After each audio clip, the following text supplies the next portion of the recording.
Hello from the restoration wing and all of us here at Double Clutch.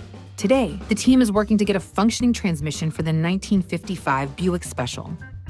Carl got me off in this project. I recently retired, and I had worked for Carl several years, and once Carl got this project going, he invited me in to participate in advising and doing some of the mechanic and welding and the electrical work for refurbishing some of these parts.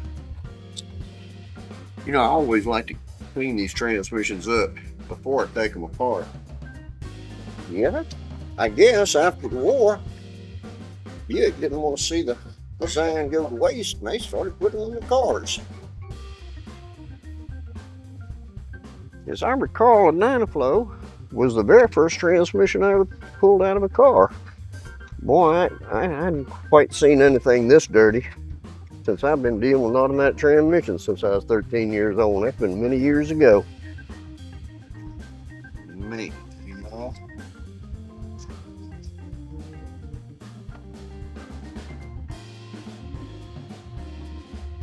The transmission in this car is a very difficult unit to build, and finally we got one built that's good. It took 3 transmission cores to build one good transmission. These transmissions are difficult to get parts for. We finally got one done.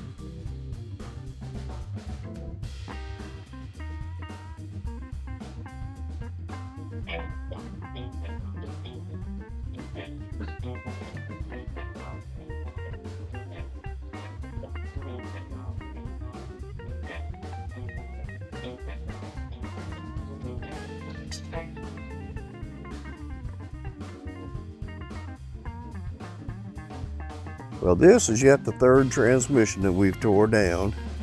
The first 2 units, they had hard parts problem. These parts that are hard to find, and they're very expensive if you do find them.